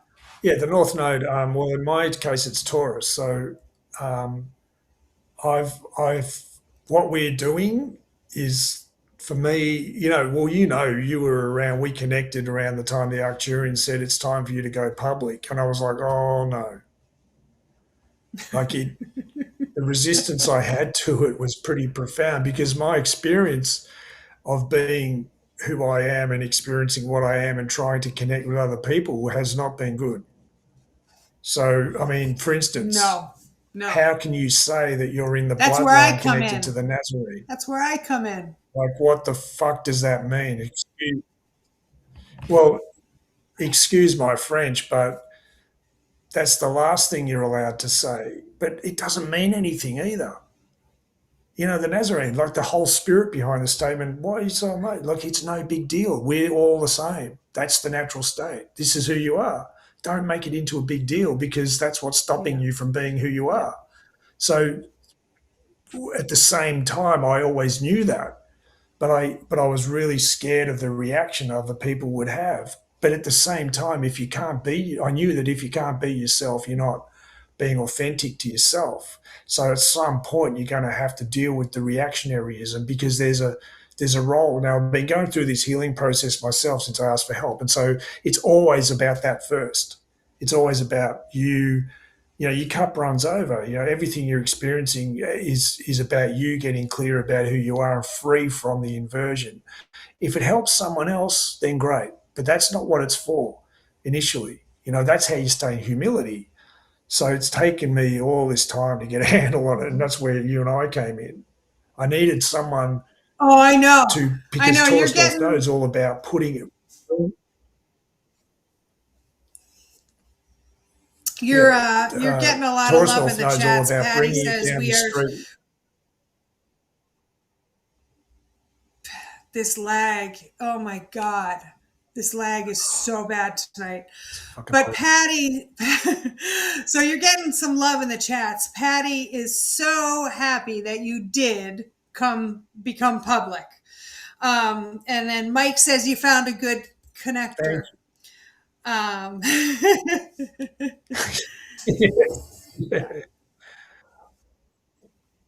Well, I needed somebody And then to Jabaru get says a your handle sole on purpose. what. Yeah. You needed to have somebody who could hear you, that you could say these things to for almost 4 years. So yeah, Well, so that I that's what could you get it needed. into a And form then that I could hold out in front of me. yeah. And Jabaru says your sole purpose is right here, right now, Katie. So that's very sweet. But I want to go back real fast. Sharon asks, Gareth, do you know anything about the Aboriginal people of Oz speaking to the serpent of the sea, returning back to the land? Ozzy D. Holmes saw the statue of the serpent in Thailand. Can you talk about that at all? Yeah, I'll try. Well, the connection of the Aboriginal culture to this transition is profound. It's massive. And the Arcturians, like I've said, when they showed themselves to me, 2015, whenever it was, had an Aboriginal elder with them, and I was told Australia is the future. By Tom, the last thing he said to me, Australia is the future. And like I've said, he really emphasised it. It's very important. And those of the interference final step of their plan is playing out in Australia right now. And the connection between the Nazarene, the Four Soul Group, the Australian Aboriginals, the Atlantean destruction event, and remember the core frequency of the planet, the human body, the corporations align with Admiralty law, the law of the high seas, to disconnect us from the law of the land. So unifying Atlantis with Australia, both island continents, is all about connecting the ocean with the land as one, the feminine with the masculine as one. The originals, the Aboriginals of Australia, represent the original hominid of this planet that was used in the seeding process by the pioneers, what God called the pioneers. So that's the ET races, they're all connecting. So Atlantis and Australia connect the two back together again in form. So the divide and conquer strategy of the corporations with admiralty law to get us away from common law. So the corporations buy everything up and they sever our connection to the universe, like figuratively speaking. That can't happen, and the Australian Aboriginals play a key role in that because their connection to the land is the last connection that is total and complete on one continent that hasn't been impacted by the corporations in terms of the constitution of the country. So there's USA Incorporated, there's Australia Incorporated, then there's USA the natural form, then there's Australia the natural form. The Australian Aborigines have kept the Australia the natural form intact whilst the corporations have been trying to take it over. So there's this war going on in Australia right now between China and the government here, and the consciousness that Australia represents is directly connected to Atlantis. There are a lot of dolphins and humpback whales here, and I was told they're souls from Atlantis. They were born into that physical light space vehicle to stop them getting caught up in sexual desire. There was the danger if they were born into a human body that they would get caught up in that again. But the frequency needed to be present. So there's a very high concentration of them here. So the Atlantean serpent and the one of the big Dreamtime stories of the Australian Aboriginals have is this serpent that goes all the way from the east coast to the west coast of Australia. And yeah, there's a direct connection between reversing the inversion, stopping the corporation taking over Australia because it represents the final point of their plan, which is to take Atlantis and turn it upside down. The last point of their plan is Australia representing as an example, as a symbolizes that because it's an island continent.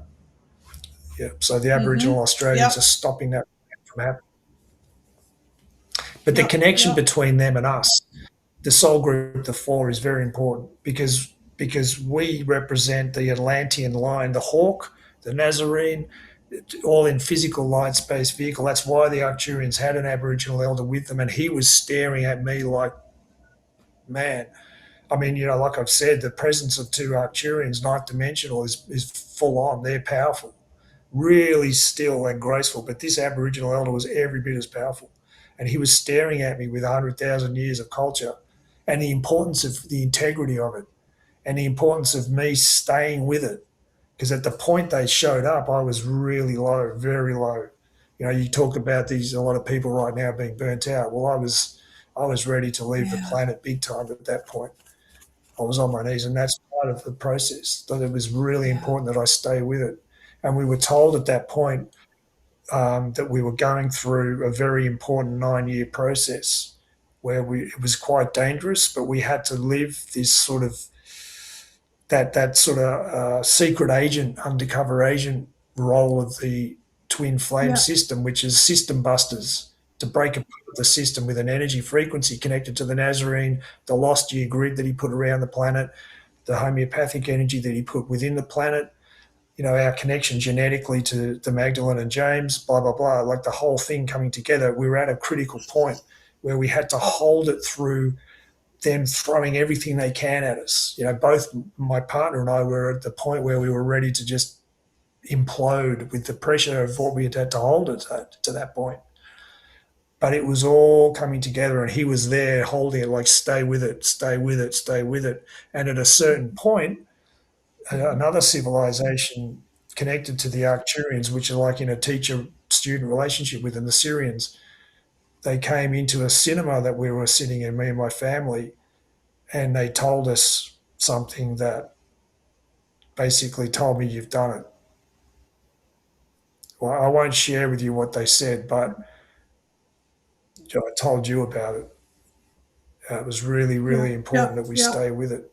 We nearly broke us, but we did. Yeah. Yeah. Australia is the future. Jabaru has been saying a lot of incredible things. So I'm just going to read some of the comments regarding Aussie. Um, she says, I do know about the serpent. Australia is the light of the world. And goes on to say, my Aboriginal grandmother's lore is Arcturian Pleiadians. It's connected to Lemurians. And then goes on, grandmother's dreaming lore. Grandmother's dreaming lore. And then, yes, as an Aboriginal woman elder, connection with the land and our lore. And then goes on to say, the whales and the dolphin are from Lemuria. And then I've just finished a channeled painting regarding the serpents of light. And then she says, I'm an Arcturian Pleiadian contactee, walk in Pleiadians. That's a mouthful. Yeah, well, Australia is directly connected to the Pleiades, and the Uluru is actually a piece of rock from the Pleiadian system that was placed there. And the flora and fauna in Australia is directly connected to the Pleiadian. Remember, there's the seeding process, all this the genetic material that created the biodiversity of this planet, which is unique, all came from lots of different civilizations. So there is representatives on different continents of different star systems. So the Australian ecosystem is very heavily connected to the Pleiades system, and the Arcturians hold the frequency is blue. There's a very deep connection with blue, which gets back to the Atlantean civilization as well. So the common line of thread connection to Atlantis, Lemuria, which are really one and the same. They're two sides of the same coin. There's the original pioneer connection between them. So the representation of that, Tom, made the the Atlantean colonies of Greece and Peru. So you could call the South American and Lemuria, Peru, is like very connected to the originals, whereas Greece was more Mm-hmm. about the galactic side. So there are all these colonies connected to it, and Australia holds like a golden key, a kingpin to undoing the inversion and putting it back to divine right order. So there's a social cultural genocide is one of their strategies, and they're trying to pull it off in Australia right now. They've been doing it through Europe and the UK with immigration. The spirit of the connection of the land and the Aboriginals hold this, the frequency that this country holds, spirit of place, won't let them get away with it.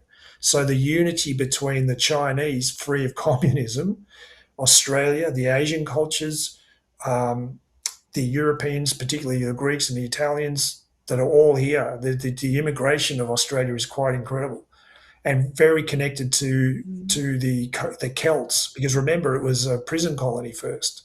The British used it as a prison Mm-hmm. colony. The majority of the prisoners were Irish, Scottish, and Welsh. So that connection, and remember, that's where the Nazarene's brother and the Magdalene went. As soon as they left Yep. Rome, they went straight to Wales, and this whole connection came out of that, and then went back into Europe, and then came across through the Egyptians into Australia. So there's this whole melting pot going on in Australia right now, and they're throwing everything they can at the inversion, trying to get away with it. No, they can't. The power of the energy here is way too powerful for them. So it's a very interesting Yeah. time. Yeah. Yeah. Australia is the future. It's so funny. And then when you talk about the flora and the fauna of Australia, all I can think about is like spiders the size of Volkswagen Beetles. Like, what is up with the flora and the fauna of Australia? Come on.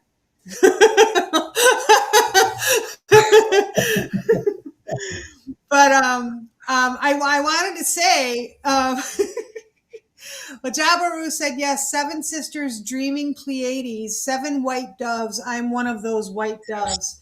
And then Victorious is loving it and sends lots of hearts. But then in the YouTube chat, Margot says, just playing with my tarot cards while listening, and asked about working with Gareth, and the Ace of Wands flew out twice.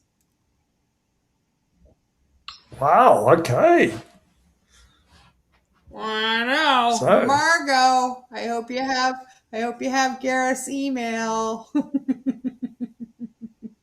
Oh, we're already. I think we're connected on. Yes, we've Oh, already booked good. in a time. Oh yeah, I think so too. Yeah, I knew the name was very familiar. Just can't Yeah. Okay, cool. I love that, playing with the tarot cards. Oh, and I got a question for the chat. Do you all say tarot or do you say tarot? Is it one of those things where one is correct and one is not? I mean, not that it matters, but Tomato. I'm just kind of curious. Oh, Tomato, what? tomato. Look, right? I say Exactly. Who tarot. cares? Tarot. Yeah. Tarot.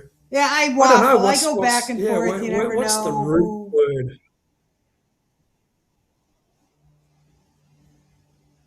Yeah. I don't know. Tarot.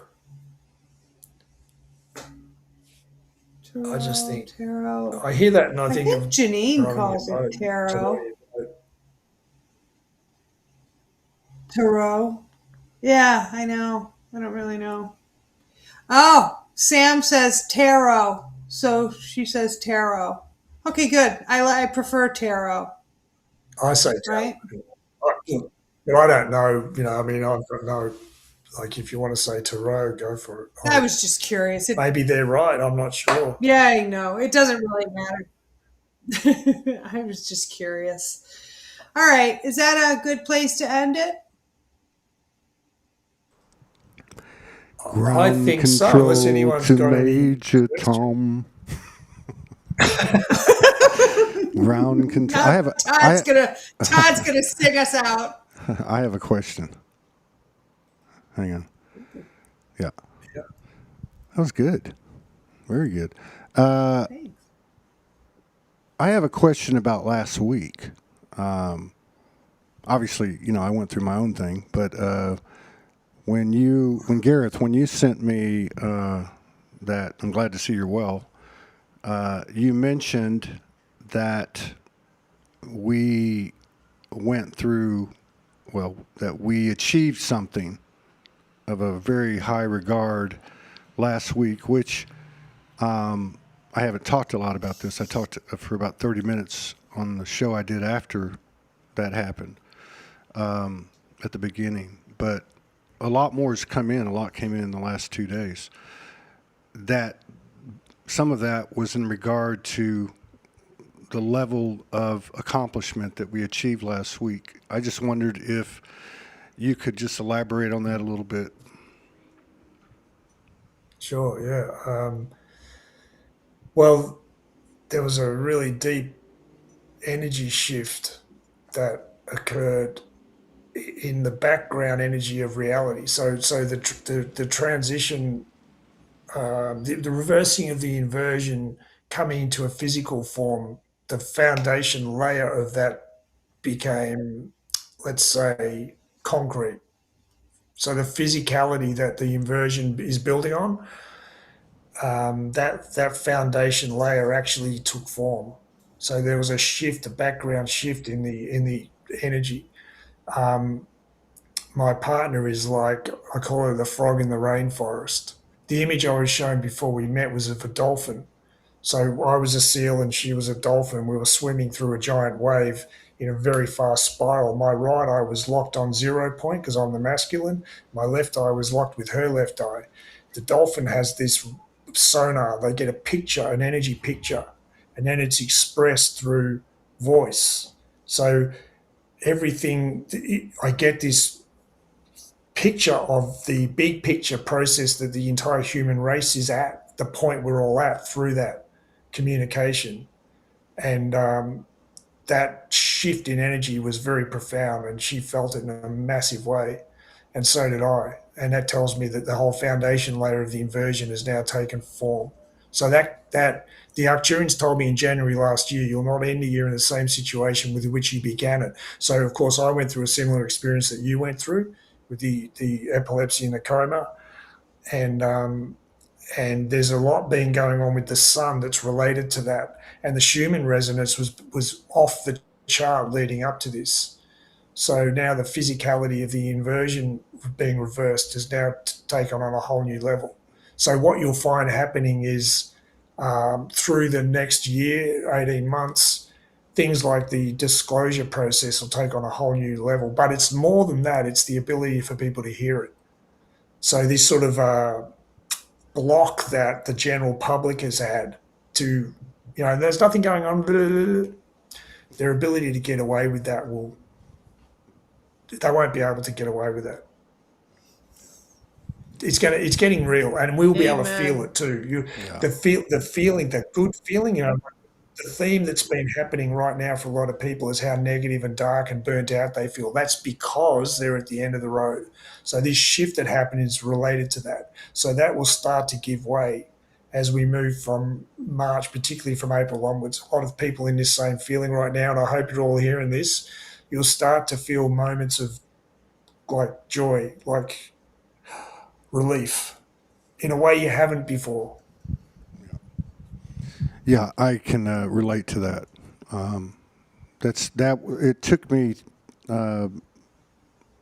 3 days, 70. Well, there we go. It took me 72 hours to get. There was 10 hours of the episode, and then it took me another 62 hours till 9 o'clock, 3 days later. And but 2 days ago, which would have been the day after. What you just said was just coming into me. I was walking around and I kept going, wow, it's gone. It's all gone. Yes, it's like something just clarified. Yeah, I couldn't believe clearer. it. Yeah, I was just like, it's gone. What's this that's gone? And I knew it was gone. I just started laughing, and then I went to the beach, as usual, and I sat for 3 hours.